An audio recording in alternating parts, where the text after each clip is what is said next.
Welcome to Aishwarya academy. இன்றைக்கி என்ன பார்க்க போகிறோம் அப்படின்னா, தமிழ் ப்ரீவியஸ் இயர் கொஸ்டின் பேப்பரில் கேட்டால் முக்கியமான கொஸ்டின்ஸ்லாம் பார்க்கலாம். ஃபர்ஸ்ட் கொஸ்டின், அதாவது பட்டியல் 1இல் உள்ள சொற்களை வந்துட்டு 2இல் உள்ள தொடரோட தொடர்பு படுத்தி சொல்லணும் அப்படின்னு கொஸ்டின் கேட்டுருக்காங்க. அதாவது கண்வனப்பு, எண்வனப்பு, பண்வனப்பு, கால்வனப்பு, இதெல்லாம் இது எந்த பாடல் வரியெல்லாம் வரும் அப்படின்னா, சிறுபஞ்ச மூலம் இருக்கு இல்லையா, சிறுபஞ்ச மூலம் அப்படிங்கிற நூல்ல இருந்து தான் வந்திருக்கு. சிறுபஞ்ச மூலம் ஆசிரியர் யார் அப்படின்னா காரியாசன்.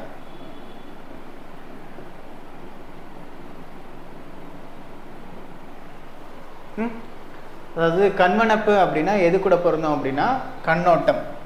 கண்வனப்பு அதாவது கண்ணுக்கு அழகு என்ன அப்படின்னா கண்ணோட்டம், அதாவது இரக்கம் கொள்ளுதல்னு சொல்லுவாங்கல்ல, இரக்கம் கொள்ளுதல்.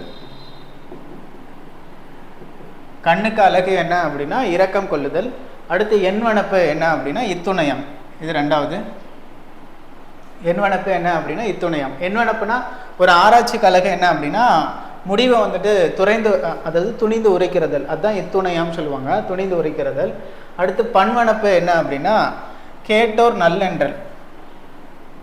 இப்போ ஒரு பாடல் இருக்குது அப்படின்னா அதோட அழகே என்ன அப்படின்னா கேட்குறவங்க நல்லா இருக்கு அப்படின்னு சொல்கிறதுக்கு பேர் தான் என்ன அப்படின்னா பண்வனப்பு.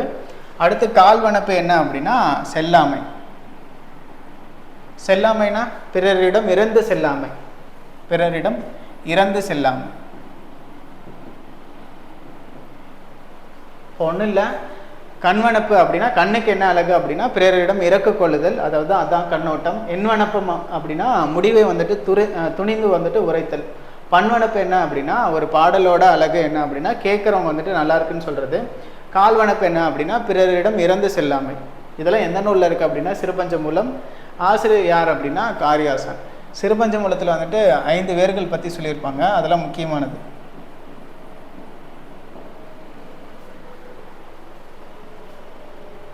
அடுத்து ஐஞ்சிறு காப்பியம். ஐஞ்சிறு காப்பியம் இவற்றில் பொருந்தாத நூலை கண்டறி. அதாவது இங்கே என்ன கொடுத்துருக்காங்க அப்படின்னா ஐஞ்சிறுங்காப்பியத்தில் பொருந்தாத நூல் ஒன்று இருக்குது, அது என்னன்னு கேட்குறாங்க. அதுக்கு ஐஞ்சிறுங்காப்பியம்னா என்னென்ன நூல் வரணும்னு நமக்கு தெரியணும். என்னென்ன நூல் வரும் அப்படின்னா உதயகுமார காவியம் வரும், அடுத்து நாககுமார காவியம் வரும், யசோதர காவியம், இன்னும் 2 என்ன அப்படின்னா நீலகேசி,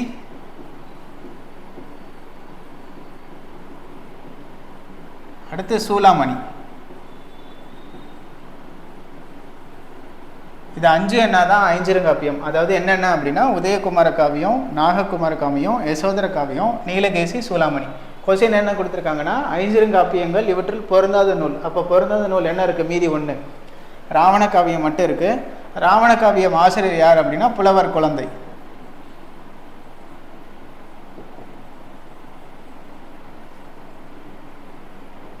ராவண காவியத்தில் வந்துட்டு யாரை வந்துட்டு தலைவனா அதாவது ஹீரோவாக வச்சுருப்பாங்க, கதாநாயகனா அப்படின்னா ராவணன் இருக்கான் இல்லையா, இலங்கையை சேர்ந்த அரசன் ராவணனை வந்துட்டு முதன்மையாக வச்சு சொல்லியிருப்பாங்க.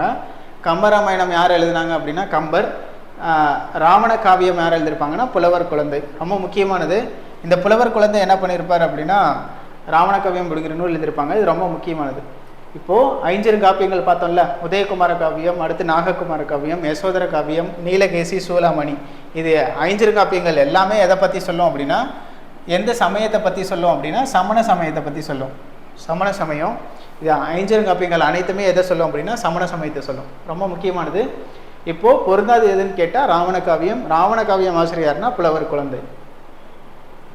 அடுத்து கன்னியாகுமரிக்கும் மதுரைக்கும் இடையே அமைந்த நெடுஞ்சாலையின் பெயர் என்னன்னு கேட்டிருக்காங்க. கன்னியாகுமரிக்கும் மதுரைக்கும் இடையே இருக்க நெடுஞ்சாலை பேர் என்னன்னு கேட்டிருக்காங்க. என்ன பேர் வச்சுருப்பாங்க அப்படின்னா ராணி மங்கம்மாள் அப்படிங்கிற பேர் வச்சுருப்பாங்க. ஏன் வச்சுருப்பாங்க அப்படின்னா இவங்க வந்துட்டு மதுரை பகுதியை ஆட்சி பண்ணியிருப்பாங்க. இவங்களை வந்துட்டு தென்னாட்டை வந்துட்டு தன்னந்தனியாக ஆண்ட ஒரு பெண்ணரசி அப்படின்னு சொல்லுவாங்க. யாரை சொல்லுவாங்க அப்படின்னா ராணி மங்கம்மாளை சொல்லுவாங்க. தில்லையடி வள்ளியம்மை என்ன பண்ணியிருப்பாங்க அப்படின்னா தென்னாப்பிரிக்கா இருக்குல்ல, தென்னாப்பிரிக்காவில் அங்கே இருக்க மக்களுக்காக போராடி இருப்பாங்க. யார் கூட சேர்ந்து அப்படின்னா காந்தி கூட சேர்ந்து. காந்தி என்ன சொல்லியிருப்பார் அப்படின்னா தில்லையடி வள்ளியம்மை இருக்காங்கல்ல, அவங்களோட இறப்பை பற்றி என்ன சொல்லியிருப்பாங்கன்னா காந்தியோட சகோதரி இறந்ததை விட தில்லையடி வள்ளியம்மை இறந்தது வந்துட்டு ரொம்ப வருத்தமாக இருந்துச்சு அப்படிங்கிறது எழுதியிருப்பாங்க. இது ரொம்ப முக்கியமானது.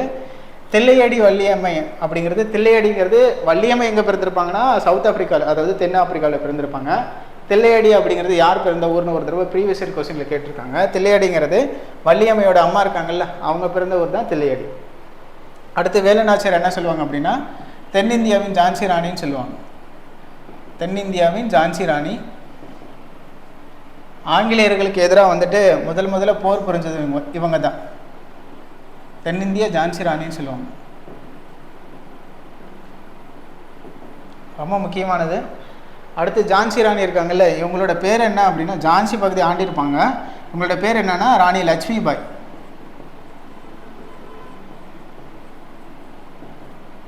நீங்கள் வந்துட்டு அந்த வேலூர் கழகத்திலலாம் வந்து 1806 அந்த காலகட்டத்தில் முக்கிய போர் வீரராக இருந்திருப்பாங்க. பெண்ணரசி, அதாவது மத்திய இந்திய பகுதியை வந்துட்டு ஆட்சி செஞ்சிட்டு இருப்பாங்க. அந்த பகுதியில் வந்துட்டு புரட்சி செய்ய காரணமாக இருந்திருப்பாங்க. யார் அப்படின்னா ஜான்சி ராணி.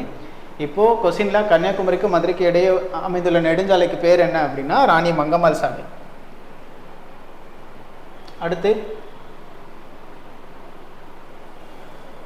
உலகெல்லாம் உணர்ந்த ஓதற்கரியவன் என தொடங்கும் பாடல் இடம்பெற்றுள்ள நூல் எதுன்னு கேட்குறாங்க. உலகெல்லாம் உணர்ந்த ஓதற்கரியவன் அப்படின்னு எந்த நூல் இடம்பெற்றிருக்கும் அப்படின்னா பெரிய புராணத்தில். ரொம்ப முக்கியம். பெரிய புராணம் ஆசிரியர் யார் அப்படின்னா சேக்கிலார்.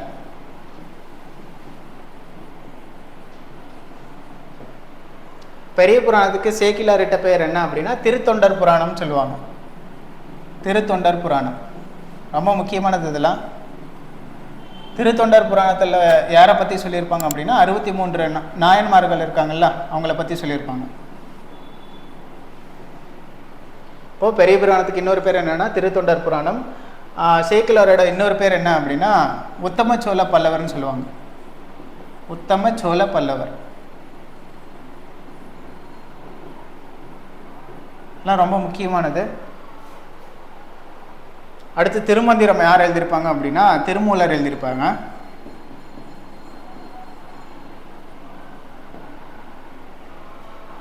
அடுத்து திருவிளையாடற் புராணம் யார் எழுதியிருப்பாங்க அப்படின்னா பரஞ்சோதி முனிவர்.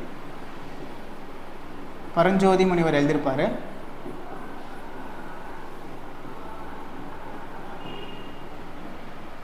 இப்போ உலகெல்லாம் உணர்ந்த ஓதற்கரியவன் எந்த நூல் சொல்லும் அப்படின்னா பெரிய புராணம். பெரிய புராணம் ஆசிரியர்னா சேக்கிலார். அடுத்து புலவர் நூல் கொடுத்துருக்காங்க, சரியான வரிசையில் பொருத்தணும் அப்படின்னு சொல்கிறாங்க. அதாவது ஆப்ஷன் ஏ வந்துட்டு உமரப்புலவர். இவர் எந்த நூல் எழுதியிருப்பாங்க அப்படின்னா முதுமொழி மாலை அப்படிங்கிற நூல் எழுதியிருப்பாங்க. ஆப்ஷன் 1. கம்பர் வந்துட்டு என்ன எழுதியிருப்பார் அப்படின்னா சிலை எழுப்பது. திருத்தக்க தேவர் என்ன எழுதியிருப்பாருன்னா நரிவிருத்தம். வீரமாமுனிவர் என்ன எழுதியிருப்பாங்கன்னா தொன்னூல் விளக்கம். இப்போ ஆன்சர் என்ன அப்படின்னா 4, 3, 2, 1. இப்போது உமரப்புலவர் என்ன பண்ணியிருப்பாருன்னா முதுமொழி காஞ்சி. சீரா புராணம் ஆசிரியர் யாருனாலும் யார் தான்? உமரப்புலவர் தான். கம்பர் வந்துட்டு என்ன எழுதியிருப்பாருன்னா கம்பராமாயணம் எழுதியிருப்பாங்க. சிலை எழுப்பது, ஏர் எழுப்பது, திருக்கை விளக்கம், அதெல்லாம் யார் எழுதியிருப்பாங்கன்னா கம்பர் எழுதியிருப்பாங்க. திருத்தக்கத்தேவர் இருக்கார் இல்லையா, நரிவிருத்தம் எழுதியிருப்பாங்க. அப்புறம் 5 ஐம்பெருங்காப்பியங்களில் வந்துட்டு சீவக சிந்தாமணி இருக்குல்ல, அது யார் எழுதியிருப்பாங்கன்னா திருத்தக்கத்தேவர் தான்.